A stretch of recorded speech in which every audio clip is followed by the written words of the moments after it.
Did you know that Julius Caesar was a priest before joining the army?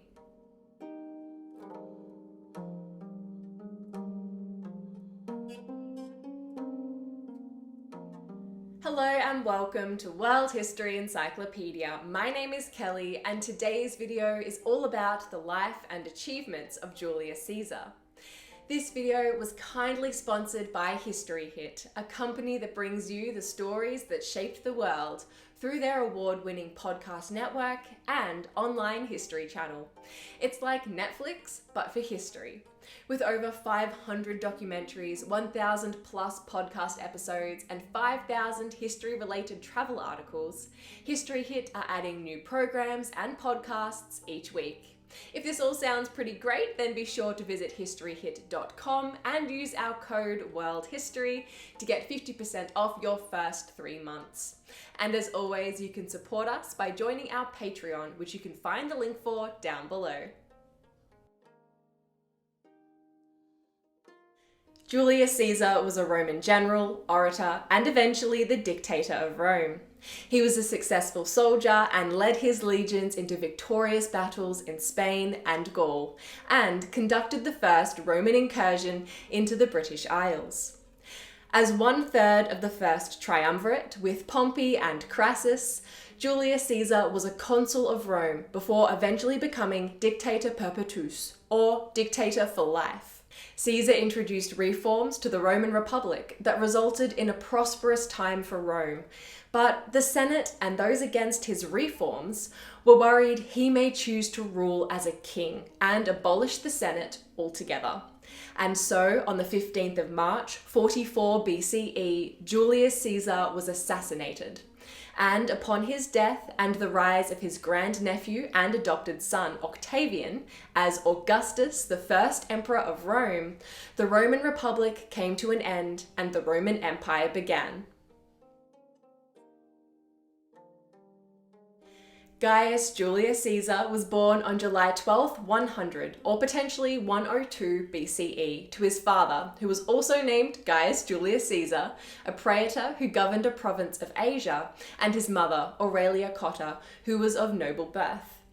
At just 16 years old, Caesar's father died, and he assumed the spot as head of the family. He decided that being a part of the priesthood would best benefit his family, and so he got himself nominated as the new high priest of Jupiter. Being in the priesthood meant that he had to be married to a patrician, and so he called off his engagement with a plebeian girl and married Cornelia Cinna, a patrician and daughter of Lucius Cinna, who was an influential member of the Populares. The Populares ideology was the belief in democratization of the government and more rights to the lower classes, in contrast to the Optimate ideology, which favored the upper class and claimed superiority of the nobility and the traditional Roman values. When Sulla became ruler of Rome, not only did he declare himself dictator, which effectively put him above the law, but he also systematically went after his enemies, particularly those who believed in the Populare ideology. Caesar fled Rome, but he was cleared of his sentence through the intervention of his mother's family. But he returned stripped of his priesthood and with no money, as his wife's dowry had been confiscated. So, with no means of supporting his family, Caesar joined the army. Caesar was a good soldier and was even awarded the civic crown for saving a life in battle. After his time in the army, Sulla had died, and so Caesar thought he would return to Rome and try his luck at being an orator, which is like a modern-day lawyer. And unsurprisingly, he was pretty good at it, and his success has led him to be remembered as an eloquent speaker. In 75 BCE, at the age of about 25, Julius Caesar was crossing the Aegean Sea towards Greece when he was captured by pirates. The pirates held him for ransom at 20 talents, but Caesar was always quite proud, and so he told the pirates that he was definitely worth 50 at least. He stayed aboard the ship with the pirates and was treated fairly, but the whole time he told them that after he was released, he would hunt them down and crucify them for the insult done to his dignity and his family. The pirates thought he was just joking, but Caesar was not joking and had the pirates crucified after he was ransomed. Although he did slit their throats first, since they treated him well whilst he was on board. Upon Caesar's return to Rome, he was elected military tribune, which was a position in office where he was responsible for military administration and logistics. His wife Cornelia had died, so he married Pompeia, the wealthy granddaughter of Dictator Sulla. Caesar was rising in prominence in Rome and supported Gnaeus Pompeius, later known as Pompey the Great, for a generalship. He also became friends with Rome's wealthiest man, Marcus Licinius Crassus. Crassus used his wealth to fund Caesar's election bid for Pontifex Maximus, or chief priest, which he won in 63 BCE. The next year, he was elected praetor, and then divorced his wife since she was embroiled in a scandal with another man. In 61, he sailed to Spain as governor or propraetor for Hispania and brought stability to the region by defeating the warring rival tribes. Caesar's successors had him awarded consulship, and upon his return to Rome, he entered into a political and business agreement with Pompey and Crassus, which has been called the First Triumvirate by modern scholars. To cement their arrangement, Caesar married his daughter, Julia, to Pompey, and Caesar himself married Calpurnia, the daughter of a wealthy populare senator. And so Crassus had the wealth, Pompey had the soldiers, and Caesar was able to push legislation supported by Crassus and Pompey. They reformed the government and redistributed land to the poor, both long-held populare goals. Caesar, for all that he achieved, was in debt, both politically and financially, to Crassus, and was only safe from his Optimate enemies for as long as he was a consul. Julius Caesar knew that there was wealth to be gained from conquest, and so he left Rome with his legions and headed to Gaul in 58 BCE, where he defeated the tribes and secured the borders.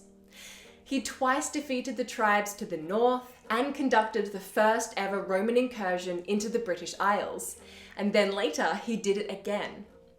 In 52 BCE, at the Battle of Alesia, Caesar defeated Vercingetorix, the Gallic leader, and his conquest of Gaul was complete. While he was away though, the First Triumvirate had completely fallen apart.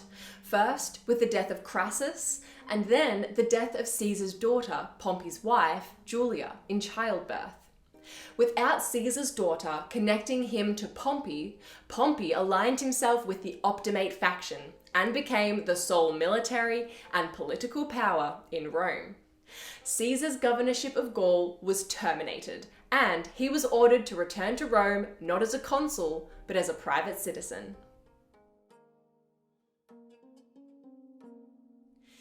Instead of returning to Rome peacefully and unarmed as he was ordered, Caesar and his legions crossed the Rubicon River and marched on the city in 49 BCE, a choice that was considered an act of war. That's why, still today, crossing the Rubicon means making a tough decision and passing the point of no return.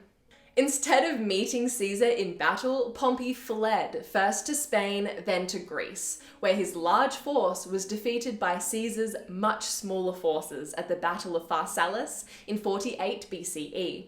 Pompey fled again, this time to Egypt. But instead of the warm welcome he was expecting, he was promptly murdered upon his arrival on Egypt's shores.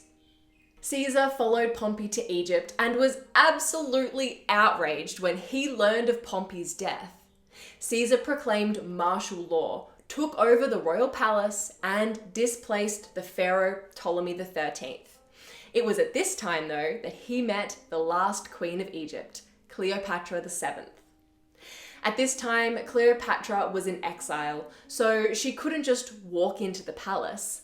So according to Plutarch, She had herself rolled up in a rug as a gift for Caesar and entered the palace undetected.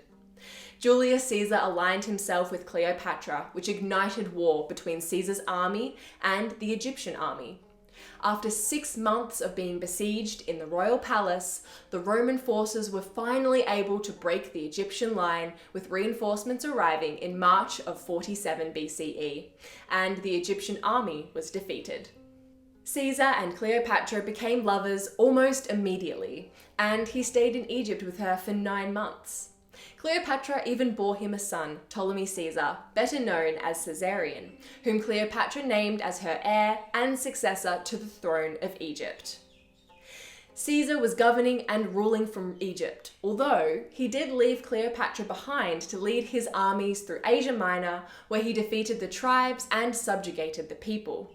Then he turned his attention back to his Roman enemies, and in 46 BCE, Caesar's legions defeated the Optimate faction's forces at the Battle of Thapsus, after which he returned to Rome triumphant, accompanied by Cleopatra and their son. He didn't name Caesarion his heir though, but instead named his grandnephew Gaius Octavius Thurinus, better known as Octavian, as his successor. He set Cleopatra and their son up comfortably and visited them frequently, despite being married to Calpurnia and against Rome's strict bigamy laws. In 44 BCE, Julius Caesar was granted the title Dictator Perpetuus, or Dictator for Life. But contrary to popular belief, he never actually held the title of emperor. As Dictator Perpetuus, Caesar further redistributed the lands among the poor and initiated various political reforms which were unpopular with the Senate. In fact, Caesar ruled without much regard at all for the Senate, and pretty much told them which laws he wanted passed and how quickly he wanted them to pass. He achieved quite a bit as Dictator Perpetuus, including many popular goals, including rebuilding the city of Carthage, creating a police force, reforming the calendar, and abolishing the tax system. For all but the Senate and those of the Optimate faction, Caesar's time as dictator was quite a prosperous period for Rome. But the Senate's fear of Caesar becoming too powerful and that he might one day rule as a king and abolish the Senate altogether, they decided to take matters into their own hands. On the 15th of March, 44 BCE, Julius Caesar was assassinated by the senators in the portico of the Basilica of Pompey the Great, and among his assassins was his second choice of heir, Marcus Junius Brutus. Caesar was stabbed 23 times, despite some ancient sources stating there were as many as 60 assassins, and he died at the base of Pompey's statue. Although they succeeded in killing Caesar, the assassins had failed to plan what to do after his death. Plus, they made the mistake of letting Caesar's cousin and right-hand man, Mark Antony, live. In response to Caesar's assassination, Mark Antony allied with Octavian and defeated Brutus and Cassius at the Battle of Philippi in 42 BCE. Mark Antony later allied with Cleopatra VII against Octavian, but after their defeat at the Battle of Actium in 31 BCE, both Mark Antony and Cleopatra committed suicide, and Egypt became a province of Rome. Octavian took the name Augustus Caesar, the first emperor of Rome, and had Julius Caesar deified. Do you think Caesar's assassins were right? Let us know what you think in the comments below. If you enjoyed this video, make sure to give it a thumbs up and subscribe to our channel so you don't miss out on our new videos every Tuesday and Friday. This video was brought to you by World History Encyclopedia. For more great articles and interactive content, head to our website via the link below. If you like my shirt, you can find this design and a bunch more on our shop at worldhistory.store, or you can find a link for it down below. Thank you so much for watching, and we'll see you soon with another video.